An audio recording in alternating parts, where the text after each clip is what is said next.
போன 2 வாரங்களாக என்னோட வீட்டில் இருக்க குட்டி இளவரசி பீச்சுக்கு போகணும் அப்படின்னு ஒரே சேட்டை பண்ணி என் கணவர் அவளை எப்படியாவது இந்த சண்டே பீச்சுக்கு கூட்டிகிட்டு வந்துடலான்னு முடிவு பண்ணி கூட்டிகிட்டும் வந்தாச்சு. பீச்சுக்கு வந்த இடத்துல மேடம் ஒரே ஆட்டம்.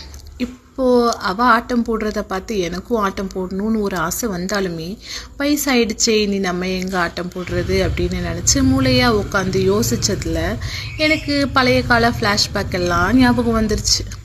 90s கிட்ஸ் எல்லாருக்குமே இந்த ஃப்ளாஷ்பேக் இருக்கும்னு நினைக்கிறேன். ஒரு காலத்தில் நம்ம அப்பா அம்மா கிட்ட பீச்சுக்கு கூட்டிகிட்டு போங்களேன் அப்பா அப்படின்னு கேட்ட உடனே, அப்பா உனக்கு படிக்க எதுவுமே இல்லையா, தண்டச்சோறு, எப்போ பாரு பீச்சுக்கு போகணும்னு நினைப்பியா, அங்கே போய் அந்த பீச்சை பார்த்து என்ன பண்ண போகிற அப்படின்ற ஒரு கேள்வியே கேட்டுருவாங்க. ஐயோ அப்பா கிட்ட இப்போ பீச்சுக்கு போகணும்னு கேட்டாச்சு அப்படின்னா நீ என்னென்ன படித்த சொல்லு அப்படின்னு பாடத்தை ஒப்பிக்க சொல்லிடுவாங்களோன்ற பயத்திலேயே அப்பா கிட்ட கேட்க பயந்து போய் நடுங்கி இருந்த ஒரு காலம் அது.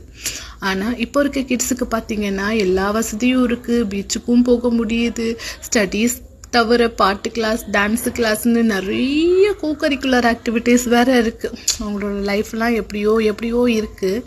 இருந்தாலுமே இந்த பீச்சுக்கு வர்றது கண்டிப்பாக வயசானவங்களுக்கும் சரி, நடுத்தர வயசில் இருக்கவங்களுக்கும் சரி, இல்லை இளமையாக இருக்கிறவங்களுக்கும் சரி, இல்லை ஒரு டீனேஜ் கேர்ள்ஸ் பாய்ஸுக்கும் சரி, இது ஒரு நல்ல ஒரு நினைவுகள் மனசில் தரும். அது போக ஹெல்த்துக்கும் சரி மைண்டுக்கும் சரி இந்த பீச்சுக்கு வர்றது ரொம்பவே நல்லது அப்படின்னு சயின்டிஃபிக் ரிசர்ச் எல்லாம் ப்ரூவ் பண்ணியிருக்கு. எது எப்படி இருந்தாலும் எனக்கு இந்த பீச்சை எத்தனை வாட்டி பார்த்தாலும் புதுசாக பார்க்குற மாதிரியே தான் இருக்குது. எத்தனை வாட்டி இந்த அலைகளோட சத்தத்தை கேட்டாலுமே புதுசாக கேட்குற மாதிரியே இருக்குது. இந்த பீச் பார்க்கும்போது எல்லாம் பழைய கால நினைவுகள், அதாவது அப்பா அம்மா கையை பிடிச்சிக்கிட்டு பீச்சுக்கு வந்தது, பீச்சில் இருக்க பொம்மைக்கு கேட்டு அடம் பிடிச்சி அப்பா சாத்துனது, இந்த மாதிரி நிறைய நினைவுகள்.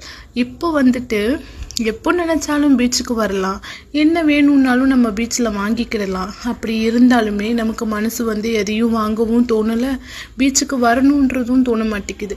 கமிட்மெண்ட்ஸை தேடி ஓட தான் தோணுது. ஸோ நான் என்ன சொல்ல வரேன் அப்படின்னா, வீக்கெண்டில் அட்லீஸ்ட் ஒரு சண்டே ஆகுது கண்டிப்பாக பீச்சை விசிட் பண்ணுங்கள். அது மைண்டுக்கு ரொம்ப நல்லது.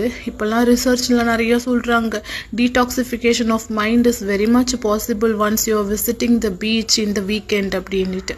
ஸோ எல்லாருமே பீச்சுக்கு வீக்கெண்ட்லேயாவது போங்க, உங்கள் மைண்டெல்லாம் டீடாக்சிஃபிகேஷன் பண்ணிக்கோங்க. பாய்.